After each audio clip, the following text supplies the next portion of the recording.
It's a shout out to Greater Atlanta and major cities and companies across the entire state of Georgia. It's time to really make an impact that will make a real difference. It's summer intern season, and you can be a host of one of TAG's select candidates if you act now. Greetings, everyone, and welcome from the Technology Association of Georgia. It's Friday, June 19th, 2015, and this is Tech Talk.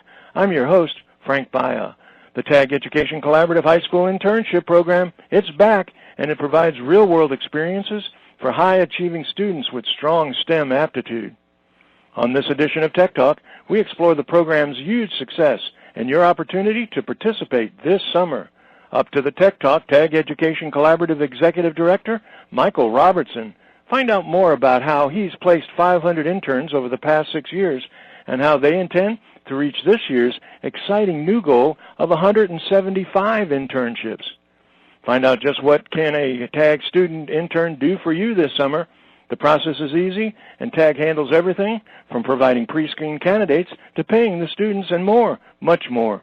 It's a special Tech Talk focus on TAG Education Collaborative Summer Intern Program and just how you can make an impact, not only on a student this year, but on Georgia's economic global competitiveness for the future.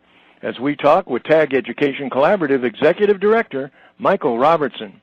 This edition of Tech Talk is brought to you by GlobalSpeak.com, new media consultants, corporate video and audio communications, video and audio production and distribution, live and virtual event production. TAG TV and TAG Radio is a service of GlobalSpeak.com, creatively delivering powerful marketing, video, and audio solutions. Michael, as always, welcome back to Tech Talk. Well, thank you, Frank. It's always good to be here. Usually when we get an opportunity to chat, it's a spectrum of different situations that you guys are involved in. You're involved in so many different projects and initiatives. Sometimes I don't think we can give them full credit and really get deep into the information because there really isn't enough time. But this is a real luxury because I think today we've chosen to focus on one particular aspect and really one of the more important ones, I think, when a tire meets the road, because this is where the proof happens. This is where the reality kind of meets the opportunity to get it done, and that is talking about internship program. Before we start, let's, for our listening audience, talk a little bit about how is the internship program going? Well, you know, what we're trying to do is find opportunities for high school students, mostly rising seniors, to get a real-world work opportunity. And we're doing great. We've had about 1,000 students apply, and our goal is to get 160 of those students placed. And we're on track, but this summer's, even though it seems like summer just started for us, summer's kind of running out because we have to have these students placed by the 4th of July for them to get in 5 weeks. Well, I know that it goes back a long time, but I can remember in the early days, marketing and advertising business I was in, it was always difficult to, you go to an interview and they'd say, well, show me some samples, and you'd want to say, well, how can I show you any samples when I've never had a job working at an agency? The value of these internships, and not only is the experience, real-world experience, but obviously it's an opportunity to put some actual performance on a resume. Go into particulars about how the program works. So we start with the company. We start with defining a project that a high school student can accomplish. And I always get the question, well, Michael, what can a high school student really accomplish? My answer, having now done this for 5 years, having placed a little over 500 students, is almost universally, it is more than you think. The students that we have are the best and the brightest, and so it's an opportunity to help those students see what a career looks like in technology, and they are the students that we're going to want back after they get out of college. So we start with a project. We define a project that they'll work on that will add value to your business. Then that gives me a chance to understand what kind of skills are needed. Is it a marketing role? Is it a engineering role? Is it programming? Is it computer science? Is it a database project? Is it a business project? All those different types of things. And then that allows us to go look at our database of students and find students that can do the work. We will send the company 3 to 5 students to look at their applications. The company decides who to interview. We coordinate an interview, whether it be a phone interview or in person, and the company decides on their students. I think that's an important step, because we want the company and the mentor to have the chance to meet the student, have the chance to really see and understand where the student's trying to go. And then we get out of the way. I almost find it hard to believe that anyone would ask, what can a high school student accomplish? If you ever anymore take a look at what some of the schools are doing in some of the high schools, and especially in the junior and senior classes, and with some of the things that you've done as far as recognizing some of the accomplishments. I'm thinking now of the Vine event and some of the things you've done to recognize. I'll never forget being involved in one a couple of years ago. It was the first time that a guy said, I asked him, what do you do? And he said, well, I'm the president of the company, and here's my vice president of marketing. And I think they were sophomores. And again, he had his own operation. I think he was on, it wasn't crowdfunding during those days, but I think he was ready to raise money. Yeah, we get some of those. But you know, everybody looks back on their high school experience and says, wow, what could I have done when I was 17 or 18 years old? And the reality, quite honestly, is these students, at least the ones we have, are much better prepared from a technology and a workforce perspective than a lot of us were. And the shame of it is they can't get the opportunities to work in those areas, and those skills that they develop, most of them honestly develop it outside of school. So they're involved in extracurricular programs. They're smart students. No, don't take that away. But you know, they're leading their robotics team, or they're involved in a science Olympiad project, or they've received regional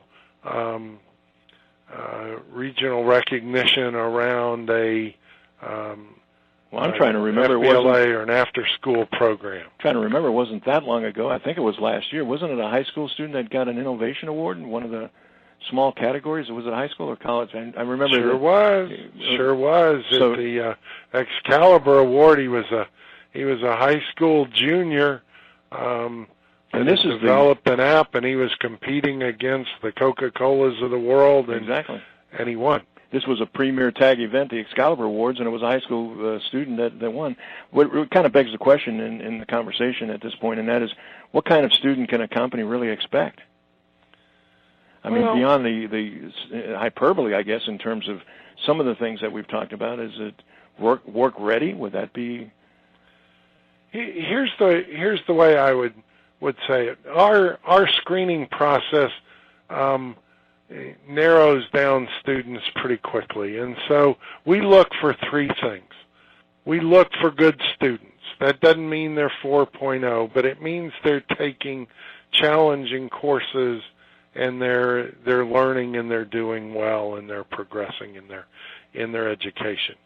The second thing we look at, we combine extracurricular work and volunteer experiences. Most of these students don't have real professional work experience, but they, as I said earlier, have led robotics teams, or they've been involved in FBLA or different clubs and competed. Or won Excalibur Awards. Or won Excalibur Awards. I got a feeling that guy's probably not looking for an intern program. He's probably looking for investors. But yeah, I think you're probably right. But and then the third thing that we're after is we want students that are going to succeed. So we're looking for a certain maturity level.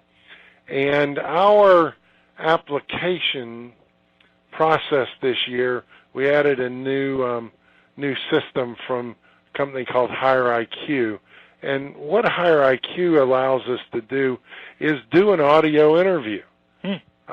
So there's the written part that we're all used to, but then there's also a couple of audio questions where you can listen to the student and you can get an understanding of what their career interests and their career goals are. And we grade those so that what we present are the best students we can find in a particular area.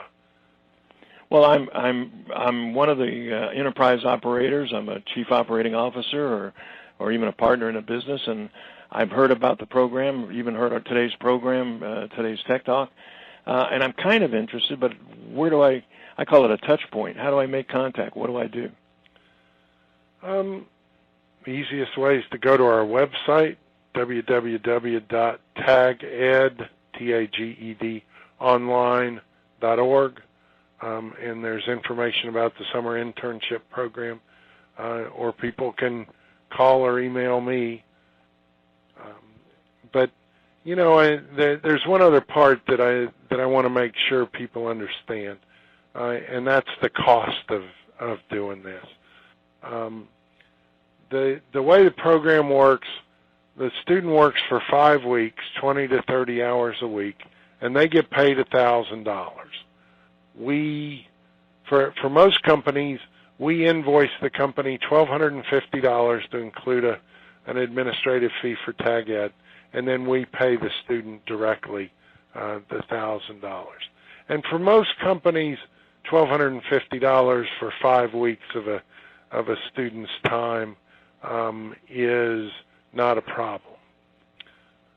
But our board has found that there's also some companies, mostly in the startup and the nonprofit world, where that $1,250 is a lot of money. And so we've gone out and raised what we call a scholarship fund for those companies because, let's face it, a lot of our students are interested in entrepreneurship and in nonprofit. And so finding those opportunities for those students, I think, is very important. So in those situations, the company gets billed $750. The student still gets their $1,000. And it's funding that has been raised as part of, you mentioned the Vine event, our annual fundraiser, and our board's very adamant about going and finding those kinds of opportunities and helping support those. Well, I can tell you, Michael, that anyone that has experienced what's happened over the last several years, from where you began, there was a fledgling organization, a collaborative that was kind of in place, but where you've taken it to and what it's accomplished, I think has been an amazing, amazing accomplishment. And nothing is ever done by a single person. We know that it's been a lot of support from TAG in general, TAG members, the boards. But I think leadership counts, and I think as the executive director, I think you've taken it to places that people wanted to take it, imagined they could, but you've done it. And hats off to you for all the great job that you've done. Continued success, and hopefully this particular internship goal, you reach exactly what you want and even more so. But I know how busy it can be, and I just want to thank you for taking time out of a really busy schedule to spend a few minutes talking about it with us today on Tech Talk. Well, thank you. I have the good fortune of working with some really good people, and our students sell our program so much better than I do. If anybody really has an interest and has some questions about what kind of student do you really get, just let me know. Let me send you a few students. Let me let you listen to their interviews. Let me set up a chance for you to talk to some of the students that we get. They sell our program much better than I do. But thank you so much for your kind words, and we really appreciate your help.